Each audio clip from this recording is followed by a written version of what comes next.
नमस्कार दोस्तों, भारत बनाम न्यूजीलैंड के बीच तीसरे टेस्ट मैच के दूसरा दिन का खेल खेला गया। जी हां दोस्तों, भारत और न्यूजीलैंड के बीच 3 मैचों की टेस्ट श्रृंखला के तीसरा और आखिरी टेस्ट मैच खेला जा रहा है। जहां तीसरे टेस्ट मैच के पहले दिन के खेल में न्यूजीलैंड के कप्तान टॉम लेथम ने टॉस जीतकर पहले बल्लेबाजी करने का फैसला किया था और भारत के कप्तान रोहित शर्मा को पहले गेंदबाजी करने का मौका दिया। और पहले दिन का खेल में न्यूजीलैंड ने पहले बल्लेबाजी करते हुए पूरे 10 विकेट के नुकसान पर 235 रन बनाए थे, जिसके बाद भारत पहले पारी में बल्लेबाजी करते हुए पहले दिन के खेल में 4 विकेट गंवाकर 86 रन बनाए थे। लेकिन फिर इस दूसरे दिन के खेल में आया सुमन गिल और रविंद्र जडेजा का तूफान। जहां दोस्तों भारत और न्यूजीलैंड के बीच खेले गए इस तीसरे और महारोमांचक टेस्ट मैच के दूसरे दिन का खेल की पूरी हाईलाइट आज के इस वीडियो में पूरी विस्तार से बताने और दिखाने वाले हैं, इसलिए हमारे चैनल को सब्सक्राइब कर बेल आइकन जरूर दबा ले। साथ ही साथ दोस्तों इस वीडियो को दिल से लाइक करना बिल्कुल ना भूले। तो दोस्तों पहले दिन के खेल में भारत के स्कोर 4 विकेट पर 86 रन था। उसके बाद आगे का खेल आज खेला गया, जहां बल्लेबाजी के लिए एक और सुमन गिल उतरे थे, तो वहीं दूसरी ओर ऋषभ पंत बल्लेबाजी कर रहे थे। जहां इस दूसरे दिन के खेल की शुरुआत होते ही 20वें ओवर में गेंदबाजी पर आए एजाज पटेल को ऋषभ पंत ने पहली, दूसरी और चौथी गेंद पर 3 बेहतरीन चौके जड़ डाले। उसके बाद सुमन गिल ने भी 22वें ओवर की चौथी गेंद पर एजाज पटेल को एक शानदार चौका लगा दिया।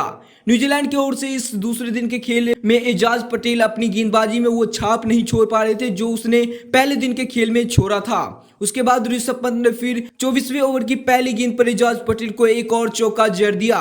ऋषभ पंत और सुमन गिल इस दूसरे दिन के खेल में आक्रामक और बेहतरीन बल्लेबाजी करते हुए अपने टीम को आगे बढ़ा रहे थे।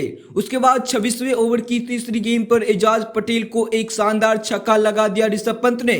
जहां दोस्तों इसके बाद भी ऋषभ पंत का आक्रामक बल्लेबाजी जारी रहा और एक बार फिर 28वें ओवर में गेंदबाजी पर आए एजाज पटेल की इस ओवर की 5वीं गेंद पर एक चौका लगा दिया। तो इसके अगले ही गेंद पर ऋषभ पंत ने गेंद को सीधे छक्के के लिए बाउंड्री लाइन के बाहर भेज दिया। ऋषभ पंत आज न्यूजीलैंड के गेंदबाजों को खासकर एजाज पटेल को रिमांड पर ले लिया था। उसके बाद 29वें ओवर की दूसरी गेंद पर ऋषभ पंत ने ग्लेन फिलिप्स को एक बेहतरीन चौका लगा दिया। तो इस ओवर की आखिरी गेंद पर ऋषभ पंत ने गेंद को चौका के लिए बाउंड्री तक पहुंचा दिया। तो वहीं अब दूसरे और धैर्य और बेहतरीन बल्लेबाजी करते हुए सुमन गिल ने 30वें ओवर की पहली गेंद पर 1 रन लेकर अपना अर्धशतक 66 गेंदों में पूरा कर लिया। जिसके बाद पंत ने भी इसी ओवर की चौथी गेंद पर 1 रन दौड़कर अपना अर्धशतक मात्र 36 गेंदों में ही पूरा कर लिया। उसके बाद गिल ने इसी ओवर की आखिरी गेंद पर इस्टोडी को एक चौका लगा दिया। अब देखते ही देखते पंत और गिल के बीच एक बेहतरीन साझेदारी बन चुकी थी। भारत का स्कोर अब 37वें ओवर में 4 विकेट के नुकसान पर 175 रनों पर था। दोनों ही बल्लेबाज इस दूसरे दिन के खेल में बेहतरीन लय में नजर आ रहे थे। उसके बाद 38वें ओवर में गेंदबाजी पर आए इस जोड़ी को ऋषभ पंत ने इस ओवर की दूसरी गेंद पर एक शानदार चौका लगा दिया। लेकिन फिर इसके अगले ही गेंद पर इस जोड़ी ने ऋषभ पंत को एलबीडब्ल्यू कर पवेलियन भेज दिया। ऋषभ पंत बेहतरीन बल्लेबाजी करते हुए 59 गेंदों में 60 रन बनाकर आउट हो गए। अब बल्लेबाजी के लिए नंबर 7 पर सुमन गिल का साथ देने के लिए रविंद्र जडेजा मैदान पर उतरे थे, लेकिन रविंद्र जडेजा को ग्लेन फिलिप्स ने 47वें ओवर की 5वीं गेंद पर डेरियल मिचेल के हाथों कैच आउट करवा दिया। रविंद्र जडेजा 25 गेंदों में 14 रन बनाकर आउट हो गए। उसके बाद बल्लेबाजी करने के लिए नंबर 8 पर सरफराज खान को भेजा गया, लेकिन सरफराज खान को एजाज पटेल ने मैदान पर टिकने ही नहीं दिया और 48वें ओवर की आखिरी गेंद पर सरफराज खान को एजाज पटेल ने विकेटकीपर टॉम ब्लेंडन के हाथों कैच आउट करवा दिया। सरफराज खान इस मैच के पहले पारी में बिना खाता खोले ही आउट हो गए। अब भारत ने 204 रनों के स्कोर पर अपने 7 विकेट गंवा चुके थे। कोई भी बल्लेबाज क्रीज पर नहीं टिक पा रहे थे। अब भारत को एक मजबूत साझेदारी की दरकार थी। जिसके बाद नंबर 9 पर वाशिंगटन सुंदर मैदान पर उतरे। उसके बाद गिल ने 49वें ओवर की दूसरी और आखिरी गेंद पर ग्लेन फिलिप्स को 2 शानदार चौके जड़ दिया। अब यहां से गिल और सुंदर मिलकर अपने टीम के लिए एक मजबूत साझेदारी बनाने की पूरी कोशिश कर रहे थे, लेकिन फिर 54वें ओवर की दूसरी गेंद पर एजाज पटेल ने बेहतरीन बल्लेबाजी करे सुमन गिल को डेरियल मिचेल के हाथों कैच आउट करवा देते हैं। सुमन गिल 140 गेंदों में 90 रन बनाकर आउट हो गए और अपने शतक से महज 10 रनों से चूक गए। उसके बाद सुंदर ने 55वें ओवर की पहली गेंद पर ग्लेन फिलिप्स को एक शानदार चौका लगा दिया। तो वहीं रविचंद्रन अश्विन ने भी 56वें ओवर की आखिरी गेंद पर एजाज पटेल को एक चौका लगाने में समर्थ रहे। उसके बाद 57वें ओवर की चौथी गेंद पर ग्लेन फिलिप्स को एक शानदार छक्का लगा देते हैं वाशिंगटन सुंदर। अब भारत का स्कोर 8 विकेट के नुकसान पर 240 रनों का था, लेकिन फिर 58वें ओवर की आखिरी गेंद पर एजाज पटेल ने अश्विन को डेरियल मिचेल के हाथों कैच आउट करवा देते हैं।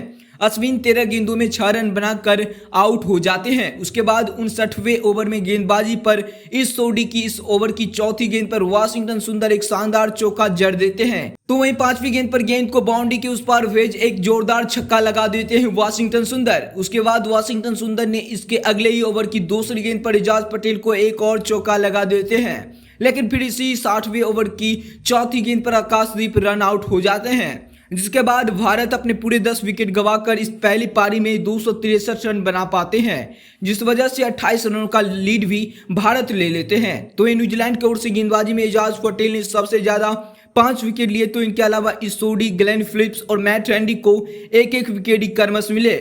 उसके बाद भारत से मिले 28 रनों की बढ़त को कम करने के लिए न्यूजीलैंड की ओर से इस तीसरे टेस्ट मैच के दूसरे पारी में 2 दिग्गज ओपनर बल्लेबाज टॉम लेथम और डेवेन कॉनवे ओपनिंग के लिए मैदान पर उतरे। इन दोनों के कंधों पर अपने टीम के लिए बेहतरीन शुरुआत दिलाने की और एक मजबूत साझेदारी बनाने की जिम्मेदारी थी, लेकिन न्यूजीलैंड के इन जिम्मेदारियों पर पारी के पहले ही ओवर में गेंदबाजी पर आए आकाशदीप ने तोड़ दिया और पारी के पहले ही ओवर की 5वीं गेंद पर आकाशदीप ने टॉम लेथम को बॉल्ड कर दिया और इसी के साथ भारत को और आकाशदीप को इस दूसरे पारी में अपना पहला विकेट मिला।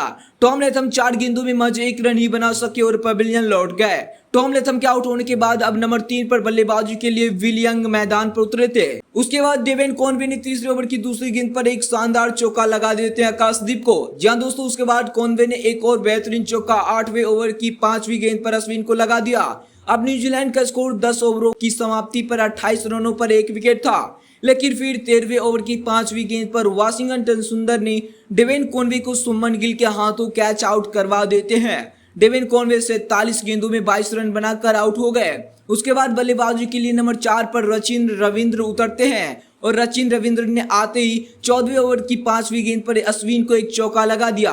अब न्यूजीलैंड टीम को एक मजबूत साझेदारी की जरूरत थी, लेकिन 14वें ओवर की आखिरी गेंद पर अश्विन ने रचिन रविंद्र को ऋषभ पंत के हाथ आउट करवा देते हैं।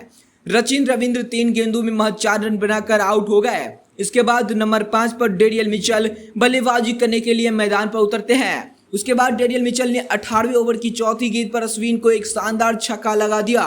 तो इसके अगले ही ओवर की तीसरी गेंद पर डेरियल मिचेल ने सुंदर को एक बेहतरीन चौका जड़ देते हैं। तो ये दूसरे ओवर बल्लेबाजी कर रहे विल यंग ने भी 23वें ओवर की दूसरी गेंद पर जडेजा को एक जोरदार छक्का लगा दिया।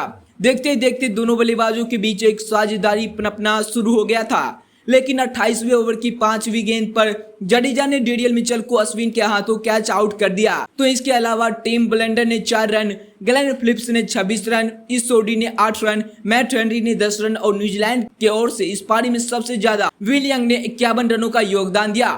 फिलहाल इस तीसरे टेस्ट मैच की दूसरी पारी में न्यूजीलैंड ने अपने पूरे 9 विकेट गंवाकर महज 171 रन ही बना पाए और 143 रनों के लीड लिए हुए हैं। जहां न्यूजीलैंड की ओर से एजाज पटेल ने 14 गेंदों में 7 रन बनाकर क्रीज पर मौजूद हैं, तो वही इस दूसरे दिन के खेल में भारत की ओर से गेंदबाजी में जडेजा ने 4 विकेट लिए, अश्विन को 3 विकेट मिला, तो वही सुंदर और आकाशदीप ने एक एक विकेट लिए। धन्यवाद।